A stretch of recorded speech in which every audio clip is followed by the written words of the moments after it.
Hey, look, I understand we're a little bit early by about a minute or so, but we got General Austin here, and Austin, and he's ready to go. And so let's go ahead and get started. First of all, let me make sure that General Austin can hear me. General, this is Brian Whitman at the Pentagon. I hear you loud and clear. Very good. Well, thank you for joining us today. We are privileged to have Lieutenant General Lloyd Austin, the Commanding General of Multinational Corps, Iraq, with us today for his first briefing in this type of a format. He assumed command on February 14th of this year, and as such, he directs the operations of approximately 152,000 joint and coalition forces in all sectors of Iraq. I think most of you will recall that he previously served in Iraq as the Deputy Commanding General of the 3rd Infantry Division from March to May of 2003. General, we appreciate you taking the time and the support that you give this program with your subordinate commanders. And with that, let me turn it over to you for some opening remarks, observations, updates, and then we'll get into some questions. Thank you. Well, thank you for the introduction, and good morning, ladies and gentlemen. I'd like to thank all of you for joining me today, and I look forward to entertaining some of your questions. But first, I'd like to make a brief statement. And as Brian said, I'm Lieutenant General Lloyd Austin, the Commanding General of Multinational Corps Iraq. And I've had the privilege of commanding these fine men and women for a little over 4 months here in Iraq. And during this time, we've seen significant progress in terms of security across the country and in terms of increasing the capability and the effectiveness of the Iraqi security forces. And that's been demonstrated in recent Iraqi-led operations. And while conditions in Iraq are very fluid, I'm encouraged by the positive security trends, and I'm absolutely optimistic about the future. In June of 2007, the average number of attacks for the entire country was over 1,200 a week. And today, the average weekly number of attacks has been holding at roughly 200 for the last several weeks. And that's about an 80% reduction since last summer. In addition, IED events have decreased over 70% since last year, and nationwide, we found 85% more weapons caches in 2008 than during the same time frame in 2007. Now, I attribute most of these hard-fought gains in security to a few key factors. Our coalition forces are aggressively pursuing the enemy, the improving capability of the Iraqi security forces, and the Iraqi people participating in the rebuilding process of Iraq. The first factor is the incredible hard work by our young soldiers, sailors, airmen, and Marines, as well as our coalition partners. And because of their efforts, we've been able to make significant security gains by maintaining our pursuit of al-Qaeda and special groups criminals. And we believe that we have al-Qaeda on their heels, and we do not intend to let up. Even with a reduction in troops, our forces have done a remarkable job keeping the pressure on Iraq's enemies, which leads me to my second point, and that is the improving capability of the Iraqi security forces.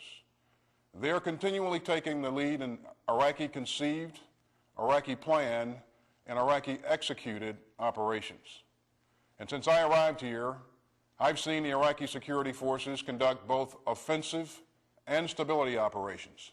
And I've seen them do it in Basra, in Sadr City, in Mosul, and now in Amara, which is in the Maysan province. And what I've seen is that the Iraqi security forces are performing extremely well. And operations in these key cities have demonstrated that they have improved from where they were just a year ago in terms of deploying their combat formations. For example, the Charge of the Nights operation in Basra, where the Iraqi security forces moved several brigades to Basra from other provinces. And this would just absolutely have not been possible a year ago. And these recent operations are positive indicators that the ISF is continuing to grow and to develop. And these improvements have led to an increased confidence by the Iraqi people in their security forces. And so now the overwhelming majority of the population has turned against the insurgents and the criminals.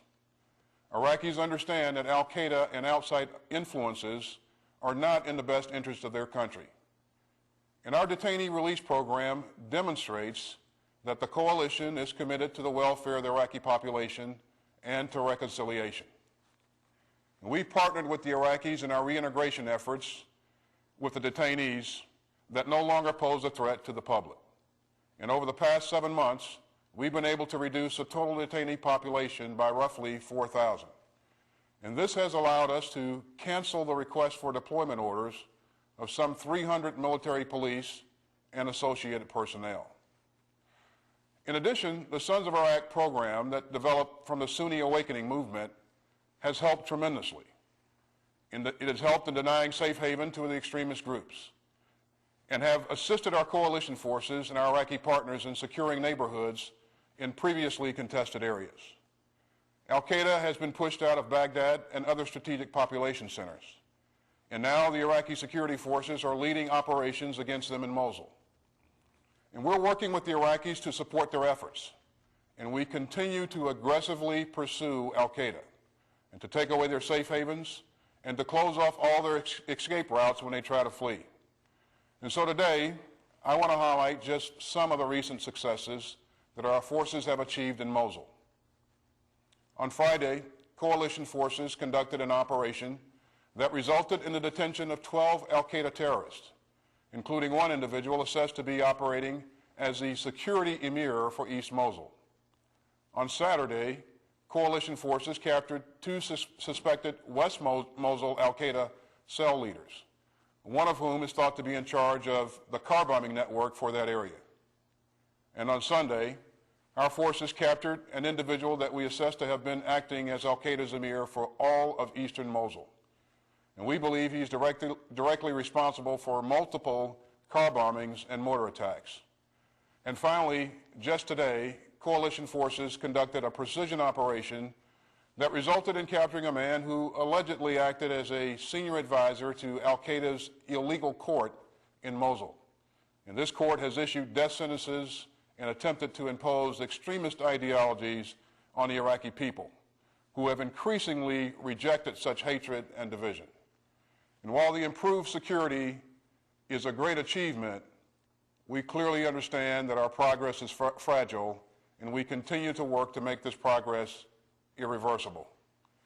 Our primary threat remains Al-Qaeda, because even though we assess that they are on the run, they are still capable of launching spectacular attacks, like the suicide bombing that we saw in Baqaba yesterday. And as a result, our operations in the north are focused on defeating their capability to perform these attacks. In addition, we continue to fight special groups criminals, mainly in the Baghdad area and the southern provinces.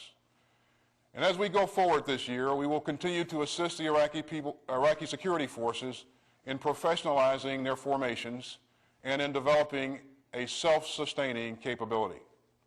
And I'm absolutely confident that, based on the indicators from the last few months, that they'll continue to make significant improvements, and we will be with them side by side as they progress.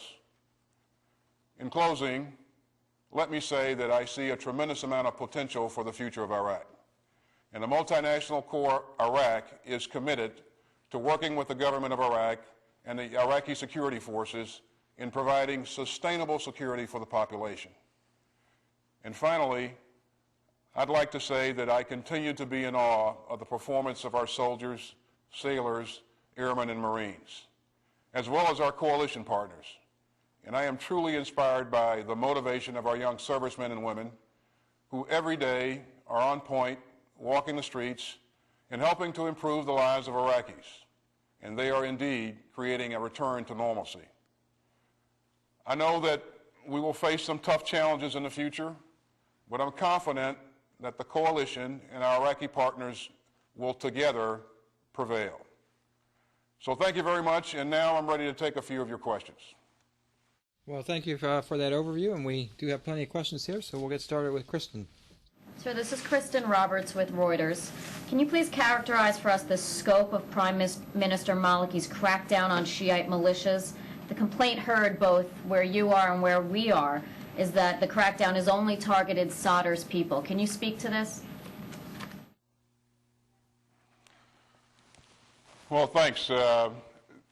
The Prime Minister has been focused on criminal elements who have been terrorizing people throughout the country. And those include both Shia and Sunni elements. As you saw in Basra, as the Iraqi security forces moved on the criminal elements in Basra, they had a group of folks that were actually terrorizing the population. And the focus was to bring those people to justice. We saw the same thing in Sadr City, and we're seeing the same thing in Al-Mara. Again, the focus is on the criminal elements that are committing atrocities and breaking the law. Follow up, Brian? Go ahead. But have Shiite groups outside of Sadr's network been affected?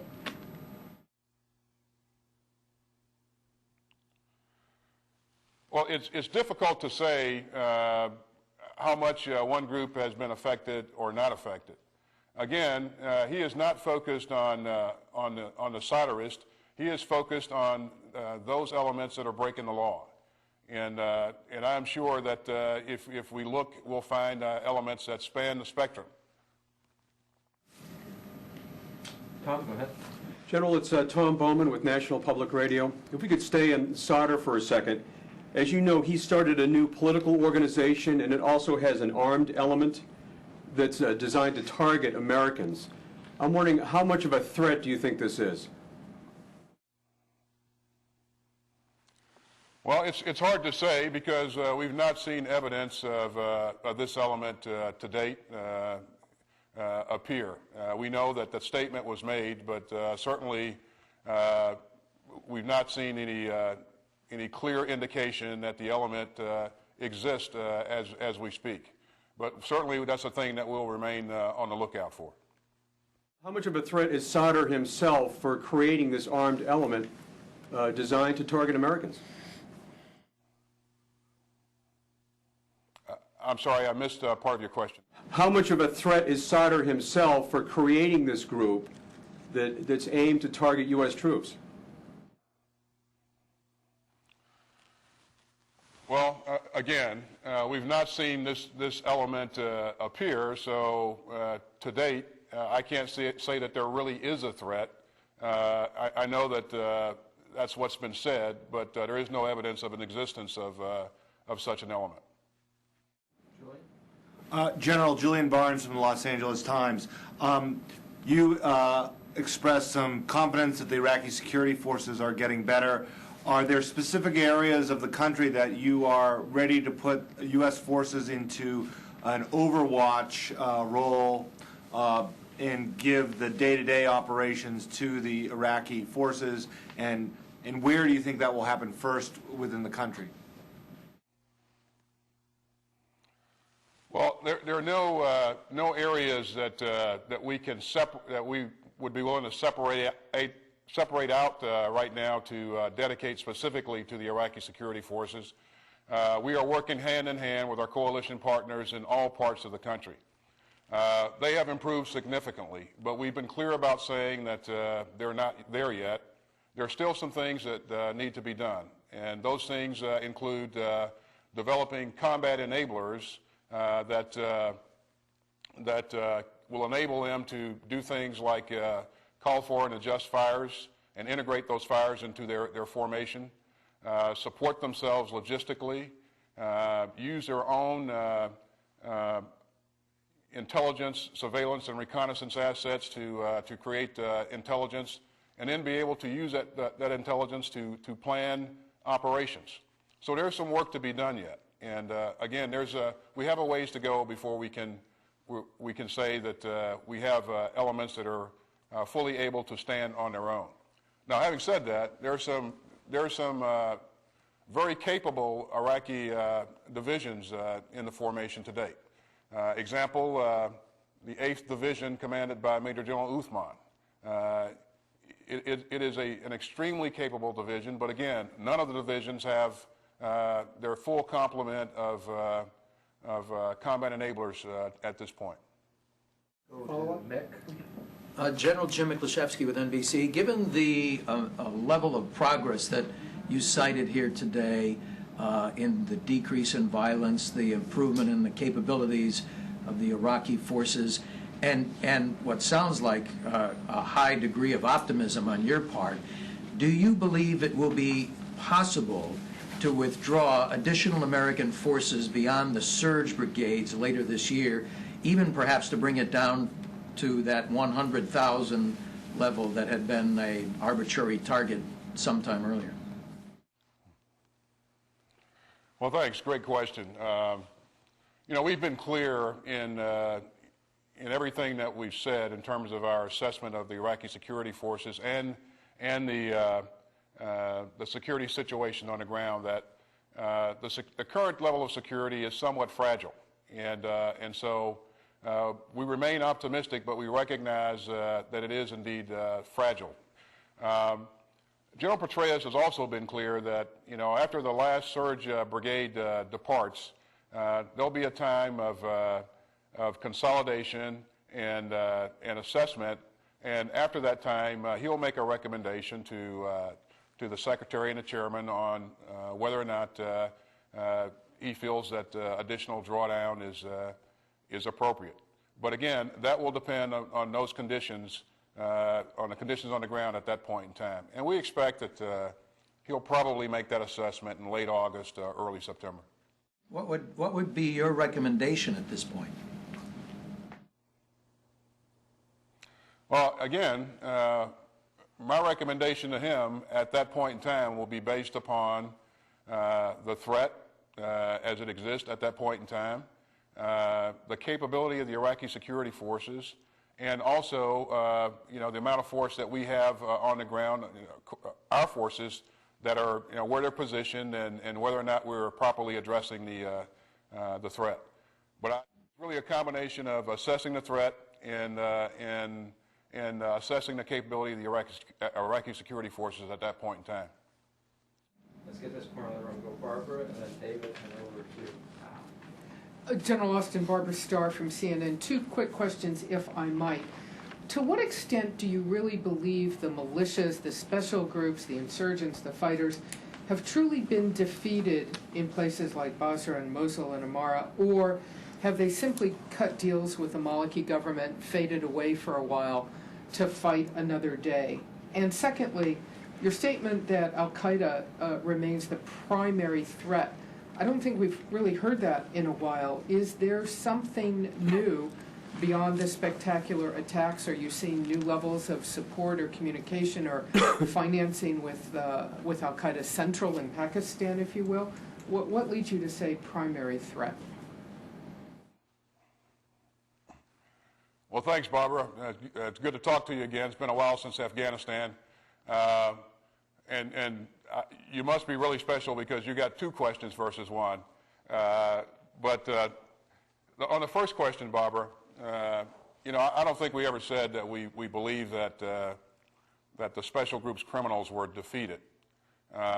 We think that we have had a significant impact or effect on them, and we think that many or most of their leaders have subsequently departed, left the country. Many of them probably have gone to places like Iran for additional training and resourcing.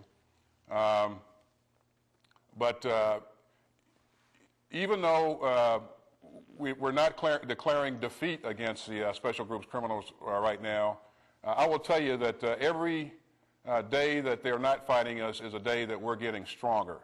And it's my job to ensure that you know, at the point in time, if they decide to take up arms again, that we will have changed, we will have done everything that we can to gain an advantage and change the landscape. And so we're doing that. We're doing that by improving our capability, working with the Iraqi security forces. We're also trying as best we can to extend, help the government of Iraq extend essential services to the people of Iraq. And so they will be more comfortable in supporting their government in the future. In terms of al-Qaeda, we've always said that Al-Qaeda was the most dangerous threat because of their capability to conduct high-profile attacks. And again, we saw such an incident yesterday in Baqaba. I think we've been pretty consistent across the board in saying that from the outset. General, I don't know if you want to take the second part of that question. Usually you get to take your choice when you get two questions, but the second part of the question, which is actually the first part, is are they moving around? Is Al-Qaeda moving around? My question was, are you seeing new levels of support, financing, communications, foreign fighters at this point from Al-Qaeda's central direction in Pakistan? Have you seen any new connections there? We've not seen anything new, Barbara, and that's a great question. We think we've been fairly effective in attacking their networks, taking mid-level leaders off the battlefield, and again, the combination of all the things we've done, and we've done some things to try to interdict the flow of foreign fighters as well. And we've always been working on that from the very start, but we think the combination of all those things have had pretty good effects on Al-Qaeda. But to be specific in answering your question, Barbara, we haven't seen anything new of late in terms of additional support. General, this is Dave Wood at the Baltimore Sun. Talk a little bit more about the Iraqi security forces' attempt to be more self-sustaining. We've been watching this and covering it for a number of years. It seems like they're always moving towards that goal and never quite getting there. What's your assessment of how long it will take for them to become self-sustaining and all the things you mentioned? And is there anything that the United States could do to speed that up? Well, certainly we're doing everything that we can on a daily basis to enable them as quickly as we possibly can. But bear in mind that we're fighting at the same time that we're doing this. The Iraqi security forces have grown significantly over the last year. And as they've grown, they've been equipping themselves and training and fighting all at the same time. And we've been helping them in that endeavor. So very difficult to put a mark on the wall and say that we'll be fully trained and equipped by a certain time period because, again, while we're doing that, we're fighting. I can just only guarantee you that we will do everything within our power to give them true capability as quickly as we can. General, it's Al Besson from Voice of America. How concerned are you about the next few months as you lose the last of the surge brigades? Is this going to be a particularly dangerous time in Iraq? Well, I'm sure it's not lost on you that, we have, over the last several months, been engaged in some pretty significant activity from time to time as we faced Al-Qaeda in the north. We also faced a pretty significant fight against JAM Special Groups criminals in the areas of Basra and also Sadr City. And we did all of that while our footprint was getting smaller. And so we did that because we were able to get more capability out of the Iraqi security forces. We were very judicious about where and how we applied our combat power. And quite frankly, we used everything and continue to use everything in our arsenal. We are now assisting the Iraqi security forces across the country from the key cities of Basra to Baghdad to Mosul. And so that's an expanded footprint with fewer forces, but I think the results speak for themselves. We've been fairly effective. I think that if we continue to see the Iraqi forces mature, they will begin to take on a little bit more of the load, and we should be able to hold our own.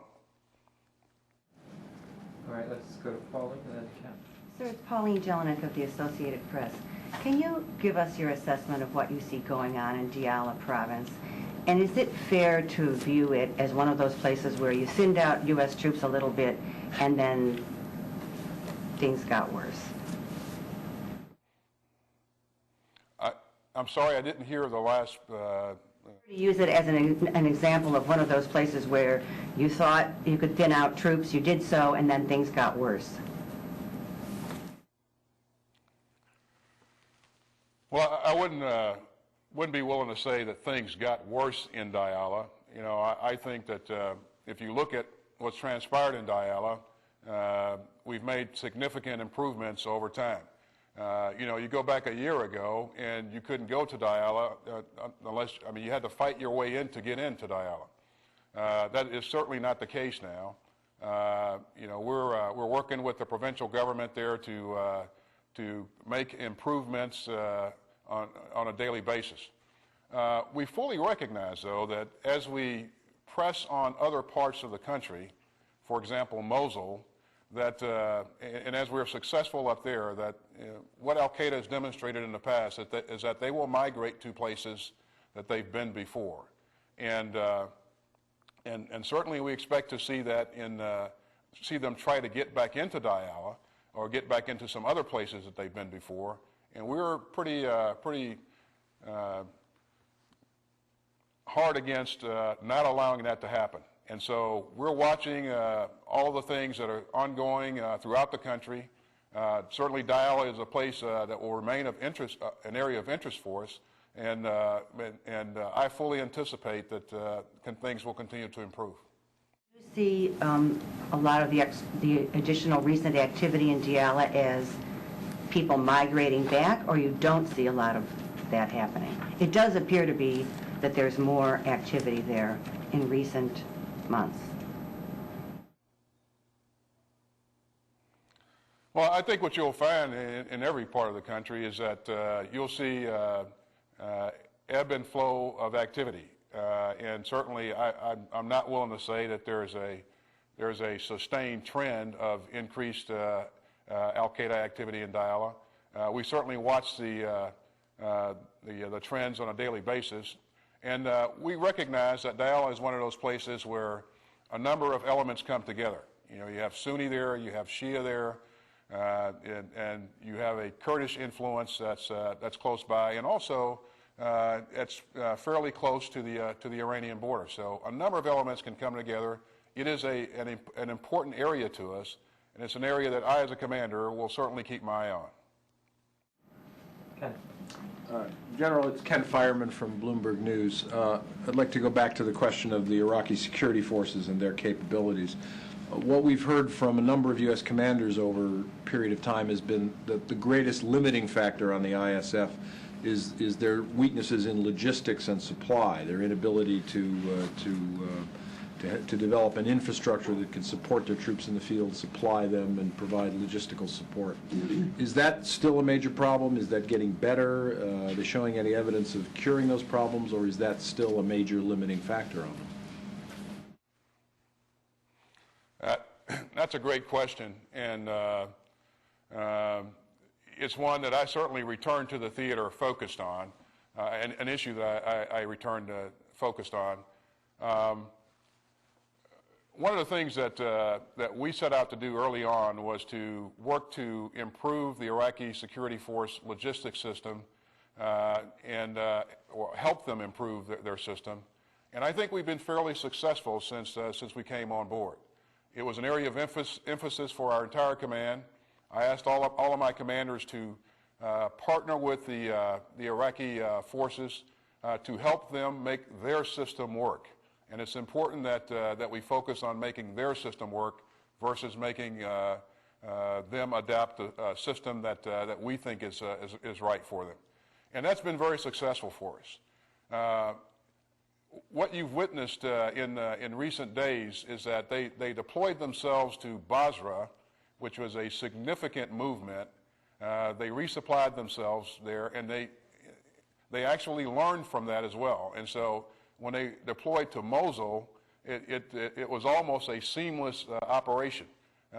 They, again, learned from what they'd done in Basra and incorporated those lessons learned into what I consider to be a really successful movement. And again, as they moved forces into Elmira, they've done a pretty good job of supporting and sustaining themselves. You know, the DODIG was just here a while back, and he on his way out, he was very complimentary about some of the improvements that he had seen in the logistics system. General, we are at the last minute of the time that we have allocated for this, and I know you have an appointment right after this, so we do need to bring it to a close. And I do want to give you the last minute in order to provide us with anything that may have come up that you want to share with us before you have to depart. Well, thanks, ladies and gentlemen, for coming out today. And I'd like to close by saying that Iraq is a challenging and continuously changing environment. And I'm very optimistic about the future of the country. And I'm encouraged by the progress that has been made by the Iraqi security forces in the past several months, and I'm focused on continuing that trend. Now, having said that, I fully appreciate that there is more work to be done before we can declare that the ISF is ready to stand alone, as I said before. I'd also like to say that thanks to the hard work and the sacrifices of the brave men and women that serve in the multinational Corps Iraq, I know that we will be successful in the future. And so thanks again for being here, and I look forward to talking to you again in the future. Thank you, General, and you're welcome in this format anytime you have time for us. We will make it available to you. So thank you for your time and for your continued support of it.